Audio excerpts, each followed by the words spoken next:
Technician পরিচয় দিয়ে একের পর এক সরকারি হাসপাতাল থেকে নামি দামি যন্ত্রাংশ চুরি করেও শেষ রক্ষা হলো না।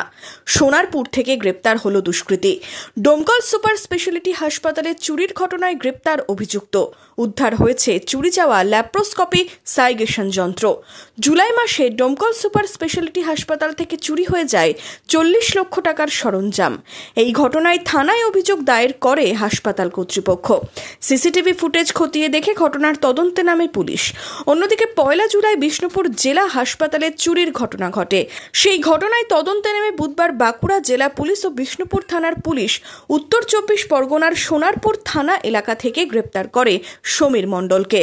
বাঁকুড়ার অতিরিক্ত পুলিশ সুপার জানান, শুধু বিষ্ণুপুর হাসপাতাল নয়, ডোমকল কান্দি সহ একাধিক হাসপাতালে চুরির সাথে যুক্ত সমীর মণ্ডল। ধৃতের কাছ থেকে উদ্ধার হয়েছে ডোমকল হাসপাতাল থেকে চুরি যাওয়া যন্ত্রাংশ। 1 এপ্রিলে আমাদের বিষ্ণুপুর ডিস্ট্রিক্ট হসপিটালে দুটো ইনস্ট্রুমেন্ট চুরি হয়েছিল।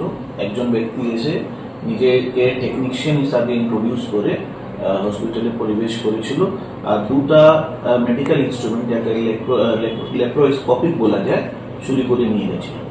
তখনই আমরা কমপ্লেন পেয়ে আমরা কেস করেছিলাম, আর তারপর থেকেই আমাদের বিভিন্ন মাধ্যমে আমরা ওই লোককে আইডেন্টিফাই করার চেষ্টা করছিলাম। আমরা কিছু টেকনিক্যাল অ্যাসিস্ট্যান্স নিয়ে, কিছু ম্যানুয়াল সোর্স লাগিয়ে তারপর সেই লোককে আইডেন্টিফাই করা গেল।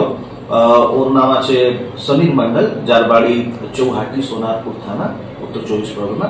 আমাদের টিম কালকে রাত্রিবেলা রেড করে ওকে নিয়ে এসেছে, আর ওর থেকে আমরা অনেকেই সেরকম আর ইনস্ট্রুমেন্ট আমরা রিকভার করতে পেরেছি। এখন অব্দি ডিউরিং ইন্ট্রোগেশন কনফেস করেছে যে এর আগে ও রিসেন্টলি ঝাড়গ্রামে একটা চুরি করেছিল, তারপর ডোমকলেও চুরি করেছে, তার আগে কালনা আর এবং কান্দিতে চুরি করেছে। ওকে আজ আমরা কোর্টে পাঠাচ্ছি, আমরা 7 দিনের রিমান্ড নিচ্ছি। রিমান্ড পিরিয়ডে আমরা আর জিজ্ঞাসাবাদ আমাদের আর চলবে, আর যদি আর কিছু জানা যায় বা আমরা রিকভার করার পারবো তো আমরা চেষ্টা করবো।